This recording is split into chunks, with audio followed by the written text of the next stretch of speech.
Audio Jungle.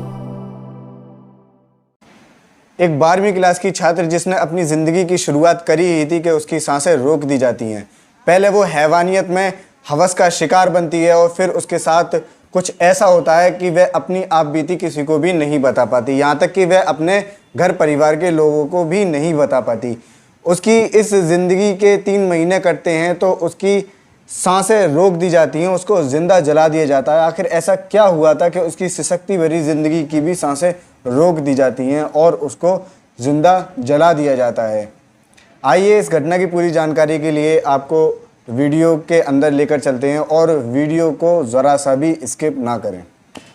Uttar Pradesh के ज़िला मैनपुरी की रहने वाली ये 12वीं क्लास की छात्र की ज़िंदगी बहुत कश्मकश में चल रही थी। पहले तो उसके साथ उसी के गांव का एक अभिषेक नामक युवक उसके साथ ज़बरदस्ती करता है और उसके साथ दुष्कर्म की घटना को अंजाम देता है और साथ में उसको जान से मारने की धमकी भी देता है। और जब भी वह घर से बाहर निकलती थी उसको बार बार धमकियों की आवाज़ें सुनाई देती थी, जिसकी वजह से उसने घर से बाहर निकलना ही बंद कर दिया था।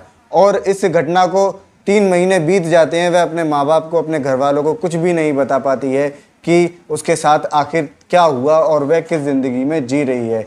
उसकी खामोशी का राज कोई भी नहीं जान पाता है, उसके दर्द का अंदाज़ा कोई भी नहीं लगा पाता है। इसी कश्मकश में 3 महीने बीतते हैं कि लड़की के अचानक पेट में दर्द उठता है और माँ को जब पता पड़ता है कि बेटी के पेट में दर्द है तो वह उसको नज़दीकी चिकित्सक लेकर जाती है।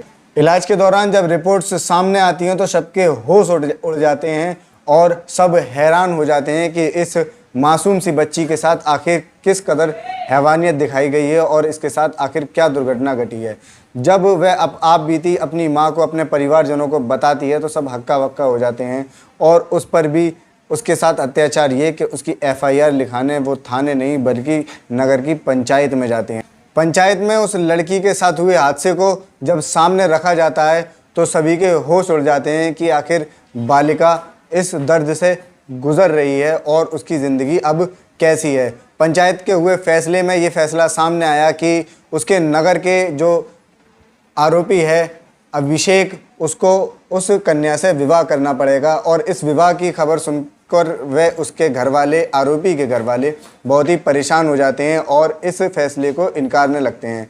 लेकिन पंचायत के दबाव के कारण उनको इस फैसले को स्वीकार करना पड़ता है और बड़े ही प्यार और आदर के साथ वह उस कन्या को, उस पीड़ित लड़की को अपने घर लेकर जाते हैं।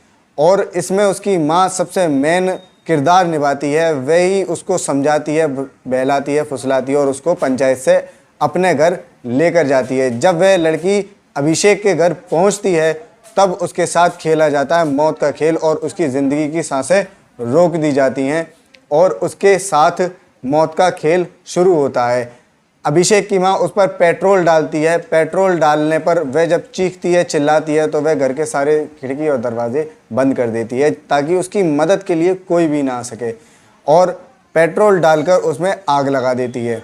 लड़की अधिक रूप से जल जाती है और जलने के बाद उसको जब बचाया जाता है तो लोग देखकर हैरान हो जाते हैं कि आखिर इस लड़की की ज़िंदगी में इतनी हैवानियत कैसे घट सकती है। उसको जल्द से जल्द मैनपुरी के जिला अस्पताल में ले जाया जाता है, उसको भर्ती किया जाता है और वहाँ की रिपोर्ट से पुलिस को पता पड़ता है कि लड़की 3 महीने गर्भवती है, उसके साथ बलात्कार किया गया है और साथ ही साथ उसको बेहतर उपचार के लिए सैफई रेफ़र कर दिया जाता है। फ़िलहाल लड़की के उपचार चल रहा है और पुलिस को घटनास्थल पर कुछ भी हाथ नहीं आता है। अभिषेक और उसके घरवाले फ़िलहाल फ़रार हैं।